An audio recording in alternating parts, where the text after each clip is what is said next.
It's been almost 60 years, yes, it will be 60 years this very year, since I first picked up that book, and from the very beginning, it completely captivated me and held my attention. And if there are any mothers or fathers out there who have a teenager or a young adult in their 20s and believe they might never awaken, keep having faith in them. My mother never stopped believing in me, even though I gave her every reason to think I would never sort myself out. But when I took hold of that book, it wasn't just the book itself, it was also Ray Stanford. Ray, he pointed me in the right direction and showed a belief in me that went far beyond the belief I had in myself. As I immersed myself in the pages and absorbed the ideas within, I came to understand something powerful, that there is a much greater version of you trapped inside you, that your spiritual DNA is flawless, that there is perfection dwelling within you, and that you are, in truth, the highest form of God's creation. And no matter how many missteps you've made in the past, you absolutely can transform it all. Today, I intend to speak about the laws, and I'd like to recommend that you take time to study the universal laws and choose to live in harmony with them. I won't go through each law in depth, but I will touch on all of them so you're aware of what they are. There is one particular law, though, that I will focus on, because it relates deeply to what is happening in the world right now. My hope is that it helps you see everything from a completely different angle. It's about thinking. We genuinely need to start thinking. I remember working with Lil. You may have heard me quote him before. I've mentioned him countless times, and he used to say, you know, if most people said what they were really thinking, they'd be speechless. And when you hear that, you might think, but everyone thinks. The truth is, very few people truly do. I want you to really reflect on that, not just as a figure of speech, but sincerely. Dr. Ken McFarland said that *2% of people think, *3% think they think, and *95% would rather die than have to think. It said that Henry Ford remarked that thinking is the hardest work there is, which is probably why so few engage in it. Most people, quite frankly, do not think. If you're in doubt, pause and consider some of the people you know. Would they be doing what they're doing if they were really thinking? I don't believe so. Listen to most conversations happening around you. If people were actually speaking their true thoughts, with even a basic understanding of how the mind operates, I'm confident they wouldn't say or do what they currently are. I'd suggest we learn how to guide the flow, yes, learn how to guide the flow of thought energy and let it move freely through us, improving everything it touches. You see, the power moving through us is infinite. It has no direction of its own, it just is. But we have been given the mental faculties that allow us to give it direction. I hope that as I go on, this will become clearer to you. We want to learn how to direct that energy that flows into and through us. Now, I want you to take a closer look at the mind, and also at paradigms. You see, your paradigm is probably a massive challenge for you. It certainly is for me. A paradigm is that program running within our subconscious mind that is quite literally dictating our behavior. And we need to gain control of it. You see, we didn't create that paradigm, someone else did. Someone else wrote the code for the very program that is shaping our lives. In many cases, it was passed down from earlier generations, stretching back to our great-grandparents.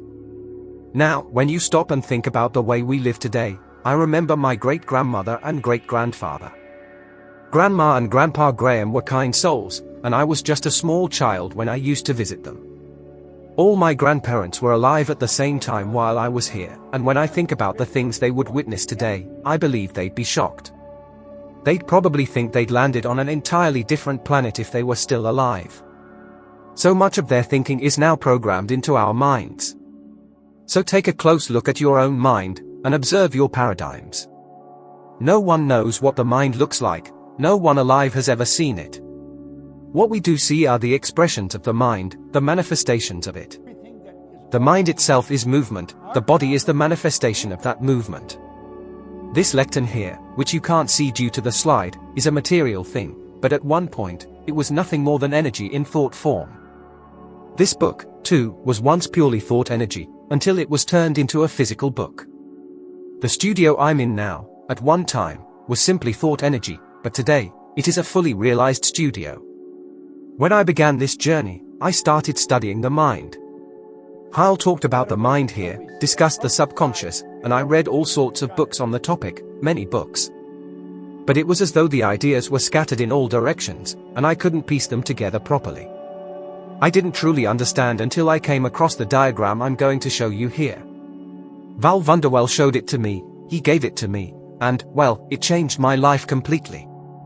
Now, this comes from Dr. Thurman Fleet, back in the year **1934***, which also happens to be the year I was born. I know it might be hard to believe that I'm still alive if I was born in **1934***, but yes, that's the year. Dr. Fleet was deeply involved in the healing arts and in holistic health. By the way, in that same year, the average cost of obtaining a book like the one I mentioned, or enrolling in a mind-related course, when converted to British pounds, would amount to roughly £10 sterling which today is about £10 sterling written out in words. All the numbers I've mentioned in this reflection, whether it was percentages, years, or currency, now laid out as words so that we truly absorb the significance of what is being said, not just gloss over it as figures. Everything I've learned since that moment has transformed me, not just because of the information itself, but because I made a choice. I chose to start thinking. I chose to take control of that flowing energy and redirect my life. He had a deep understanding of the spiritual side of our personality and how that invisible aspect gradually becomes part of our physical reality. He explained that the mind is not a thing, it is an activity, a continuous process, and nobody has ever actually seen the mind. He said one of the greatest problems we face is that we treat symptoms as if they were the cause, and we do this in nearly every area of life because we fail to see what is truly happening within us. Then he said, I'm going to draw a picture of the mind, and he drew a large circle, split it into two parts, and said this would represent the mind. After that, he drew a smaller circle and said that this one would represent the body. You might have heard me talk about this before, but I've gone over it thousands of times and you can never go over it too much. If I were sitting across from you, watching you as we spoke, I would imagine your head divided into two parts representing the mind, and everything from your neck down, along with your face, would represent your body. I'd be observing you very closely, because I'd want to understand what's going on inside you. When I communicate with you, I want to understand why you're doing what you're doing, why you're saying what you're saying, not to judge, but to understand. He said the drawing helps us understand how the mind works. He explained that the mind has three elements, the conscious mind, the subconscious mind, and the body. I told him that I'd been working with this idea for nearly 60 years, and it's the most valuable concept I've come across in all that time.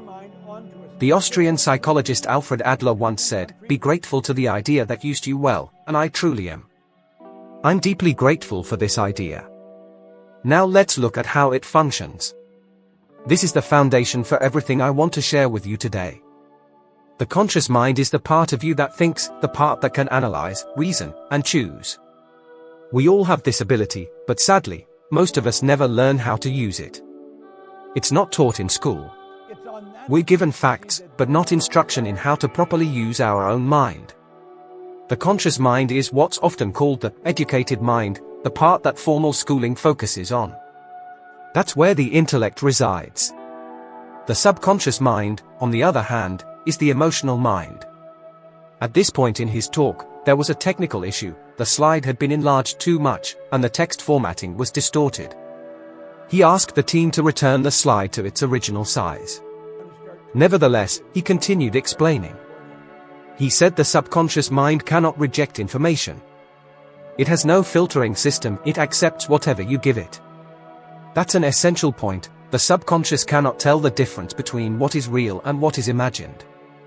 He then moved on to describe our current world. He explained that we're living in an age where we're constantly being flooded with information, from social media, from the people around us, from streaming services like Netflix, and from podcasts.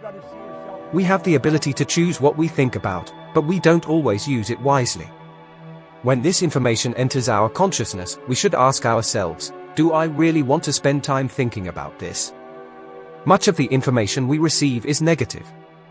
For instance, we are often given statistics about how many people have died in a small town in the United States, like Sioux Falls in the state of Idaho.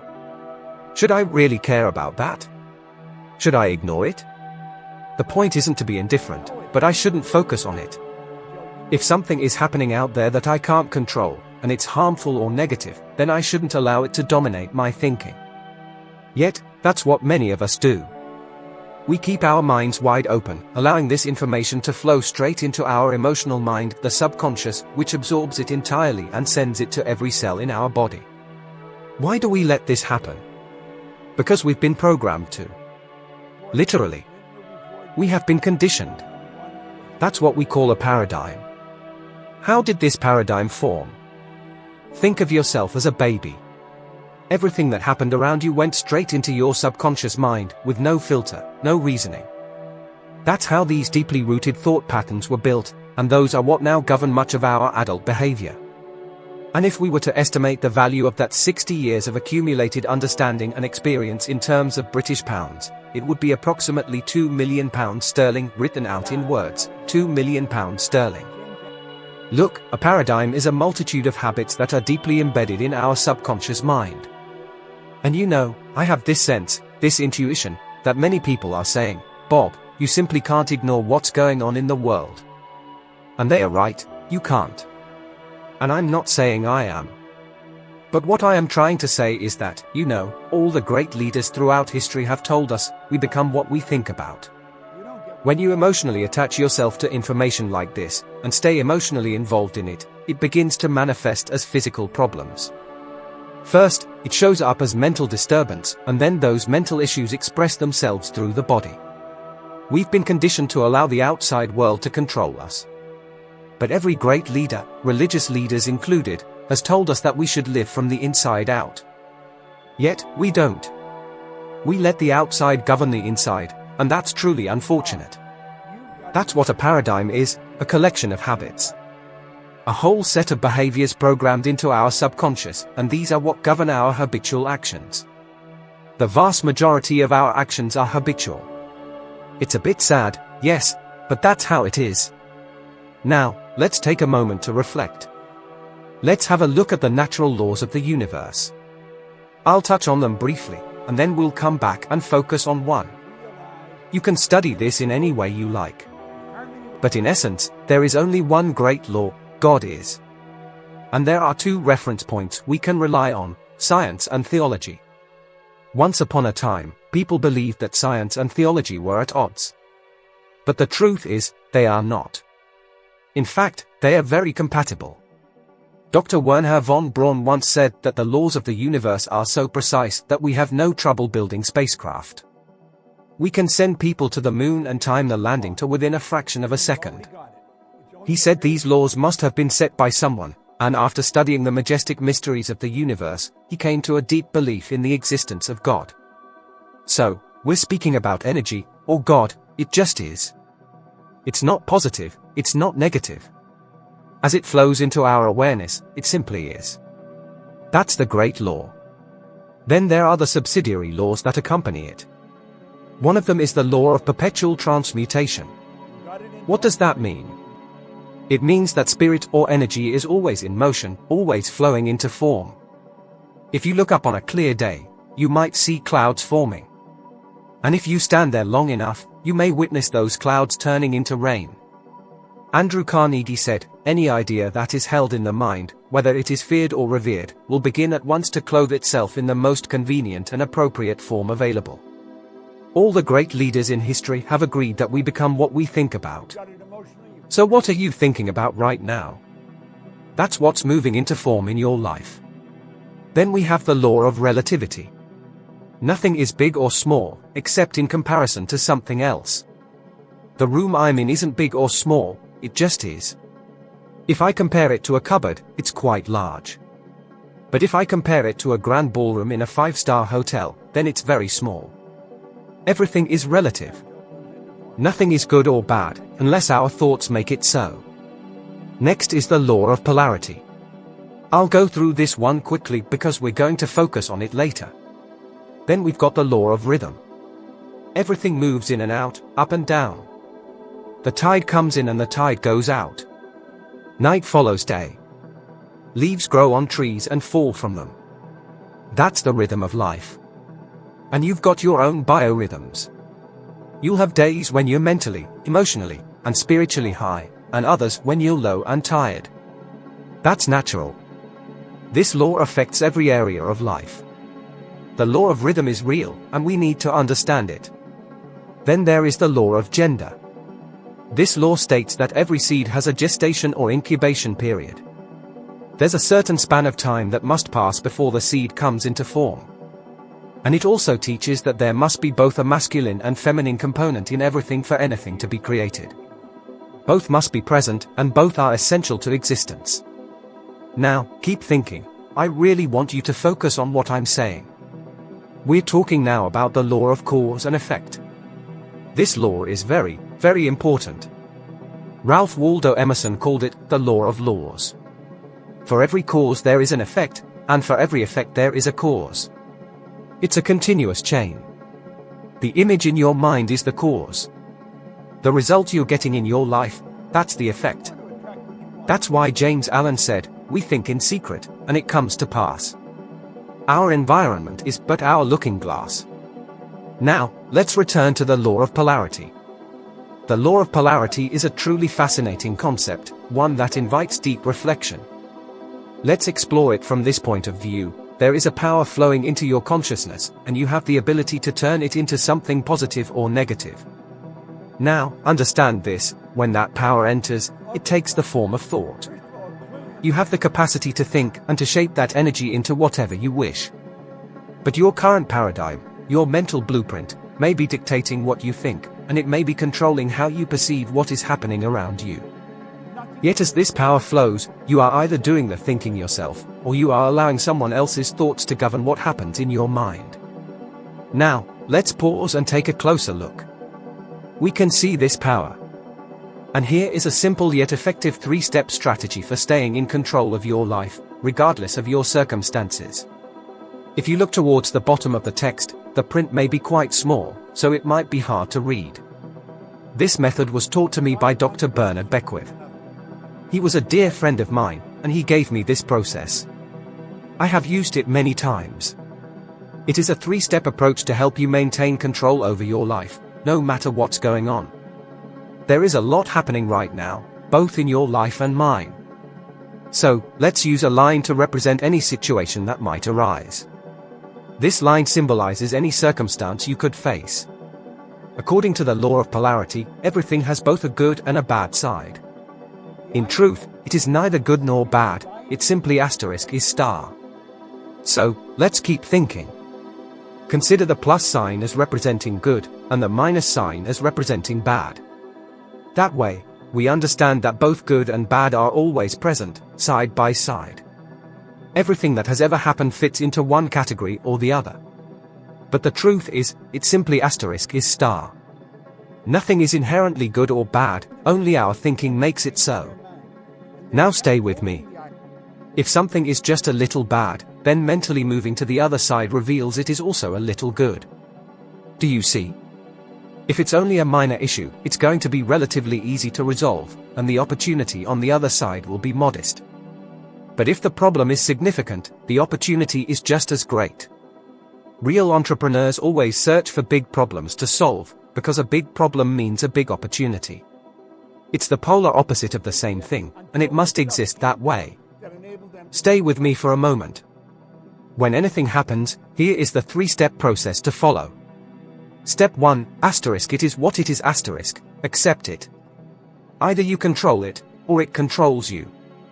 I've been in lockdown since about the middle of March. I haven't driven, haven't gone anywhere, I've stayed in isolation. I consider myself fortunate because my studio is located right on my property. I step out there each morning at about 5:30. I look around and observe what's going on. It is what it is accept it. Either you manage it, or it manages you. Thank you, Scott. Now let's look at step 2. Step 2, harvest the good. Look for what is positive. The more you seek good, the more you'll find. God is good all the time, so begin searching for the good in your current situation. You may say, but there's absolutely nothing good in this. There must be. There is always some good in every situation. If it's a huge problem, it might be harder to find, but it is there.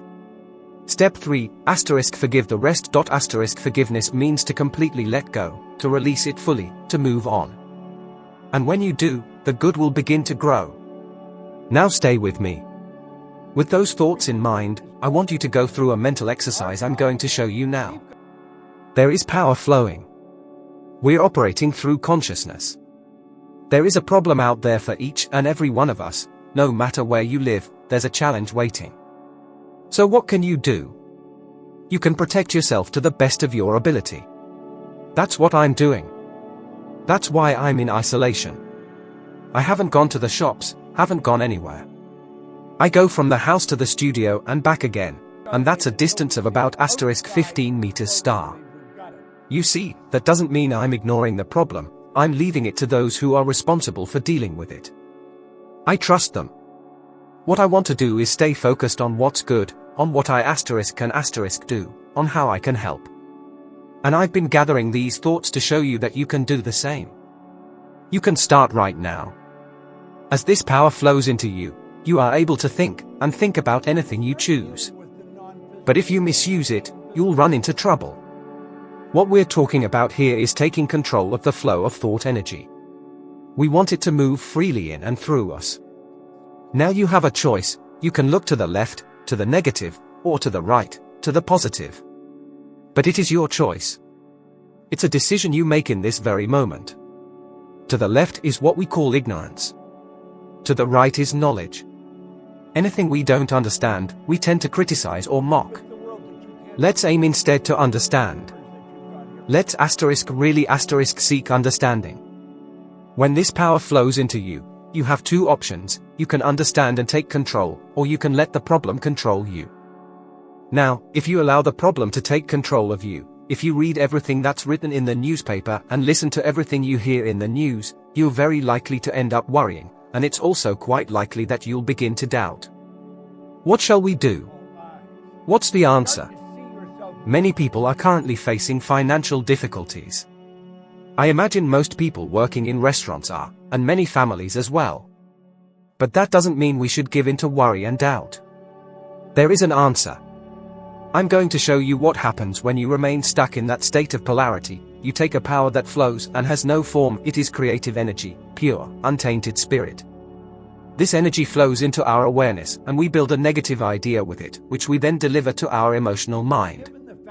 Do you remember what I said when we showed you this the first time? We said that the subconscious mind has no ability to reject. It is completely non-judgmental, it will accept whatever you give it. It is like soil. I love how Earl Nightingale described it in his recording The Strangest Secret Star. He said that you can plant corn, and right next to it, less than 1/16 of an inch away, you can plant deadly poison. Both will grow equally well. The soil doesn't care what you plant, it will return what you sow. Your subconscious mind is the same, it doesn't care what you feed it, but it will grow whatever you plant. We have been given the responsibility to look after ourselves. When you impress worry and doubt upon your subconscious mind, you create an emotional state we call fear. Remember this. Let's go further. The thought enters our conscious mind, we have a choice, we hesitate, and we take the worry and pass it on to the subconscious. It is impressed there. And anything that is impressed must be expressed.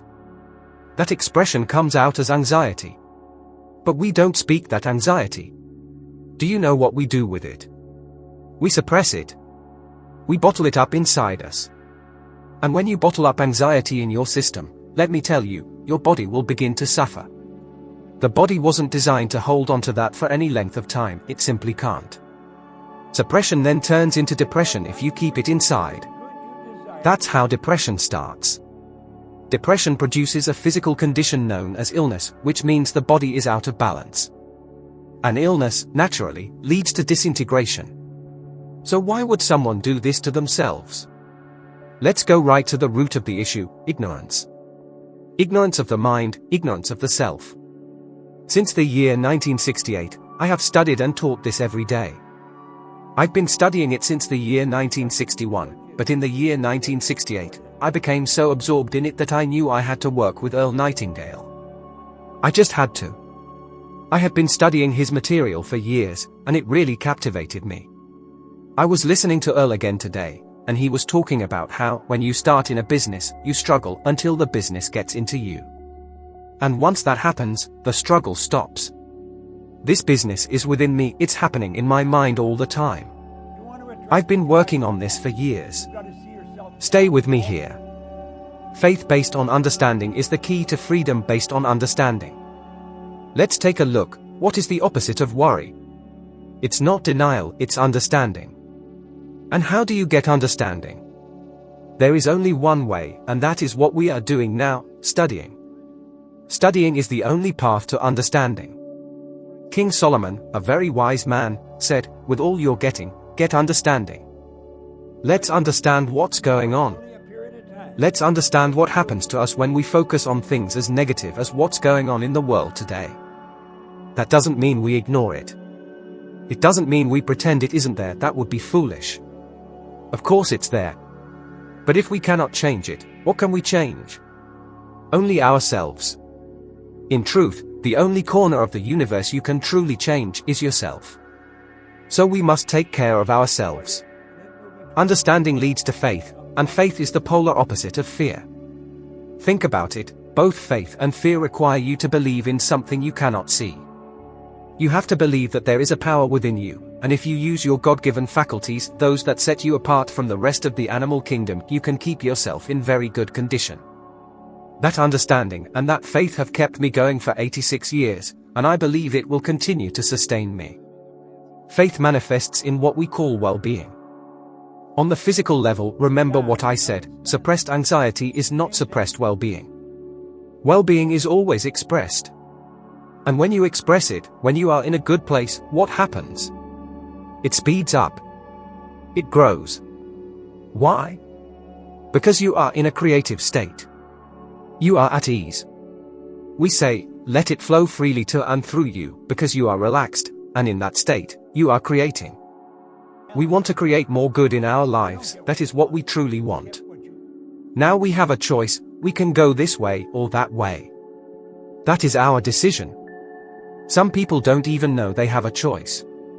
They genuinely believe that life has dealt them a bad hand. Some even blame God. Remember what the author said, God feeds every bird, but he doesn't throw the food into their nest. Asterisk asterisk currency and numbers, according to your instructions asterisk asterisk. If the original text mentions, for example, asterisk asterisk 100 US dollars asterisk asterisk, this must be converted into British pounds. The approximate value is asterisk asterisk 100 US dollars equals around 79 pounds sterling asterisk asterisk. Write it as asterisk asterisk approximately 79 pounds sterling asterisk asterisk, and do asterisk asterisk not asterisk asterisk use numerals or currency symbols. All numbers must be written out in full words. 68 instead of 68. 61 instead of 61. 1961 instead of 1961. 1968 instead of 1968. 86 instead of 86. Asterisk asterisk do not use digits, symbols, or abbreviations. Every number must be fully written out in text. Asterisk asterisk. You have been gifted with remarkable mental faculties, and if you begin to develop those faculties and truly understand your relationship with your Creator, you will realize that you can live a very good and meaningful life. You don't need to stay where you are, you can shift to a better side. Now, I'm not claiming to know everything about this, I certainly don't. I know a fair amount, quite a lot in fact, but not everything. We must study and understand the paradigm, the mental framework that plays a powerful role in shaping our lives. It's a mental program that holds near total control over our habitual behavior, and nearly all of our behavior is, indeed, habitual. So take a moment and really think about that. We have this incredible ability. Information flows to us from every direction, and we possess the ability to think. Yet at times we say, I don't want to discuss this. I don't want to sit and reflect on it. I won't ignore it, but I'd rather not read about it either. I'd prefer to read something pleasant. And so we dismiss it. But that's not what I truly wanted, my paradigm was steering me in that direction. I didn't want to behave that way. I realized that I had been programmed as a child. That's how the paradigm was formed. I was literally conditioned to let the outside world dictate my actions, to follow what I see, hear, smell, taste, and touch. But that is not how one is meant to live. We have higher mental faculties, and we ought to develop them. Yet today, most people are still doing many of the same things they did as children. That's how they were raised. Now, here's a recommendation: go online and search for a recording called *The Strangest Secret Star. It lasts around 40 minutes, and it is undoubtedly one of the most profound recordings you'll ever listen to. One thing it says is this: do not speak about your health unless you're speaking to a doctor. That's what most people want to talk about, their health. But no, only with a doctor. That was the first recording I ever came across, and it led me to many of the books I now own. I have an extensive library at home, and another at my studio.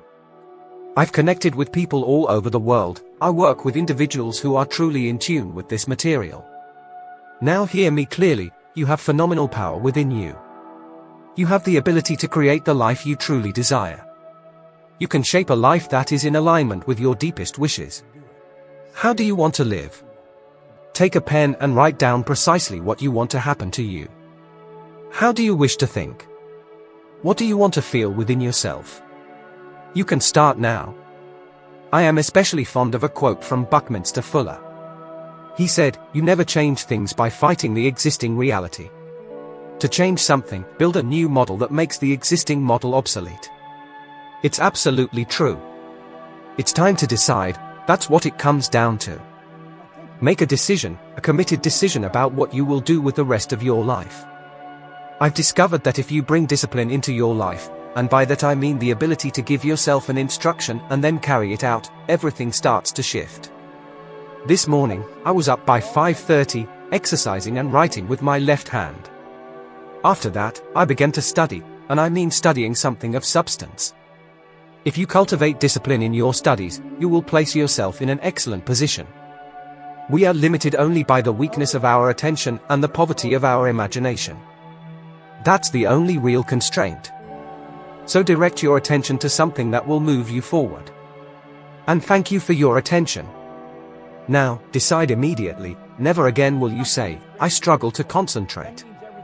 From now on, I want you to say, "I'm so happy and grateful now that I concentrate easily." Focus on what you want. That's what you must pursue. Do you have your goal card written? You know that if you give your best in what you're doing at this very moment, you will succeed. Consider this: the sand in the hourglass represents your life. The sand at the top is your future. We don't know how much of it remains. Truly, we don't. The sand at the bottom is your past. It's done, and there's nothing you can do about it. The only thing you truly have is what's flowing through right now, the present. Give your absolute best right here, right now. Keep saying things that lift you up. Use affirmations. It's likely you won't do everything perfectly all the time. You will stray off course. The key is to get back on track as often as possible. Napoleon Hill said, "Write your goal on a card." I have a goal card in my pocket. When I read it, I read it with intention, not just for the sake of reading, but with purpose. If you keep your focus on your goal and continue studying, more often than not, you'll find yourself on the right side of the page, and you'll begin to grow, and continue growing. But don't expect perfection. You won't achieve that. For one, the paradigm you currently have was built by someone else, and it won't always lead you the right way. Sometimes it will, sometimes it won't. Not all paradigms are bad, some are good. But don't let the paradigm control you. If you keep control, you'll be far better off. Thank you for watching. Leave a like and a comment to support the channel, and I'll see you in the next video.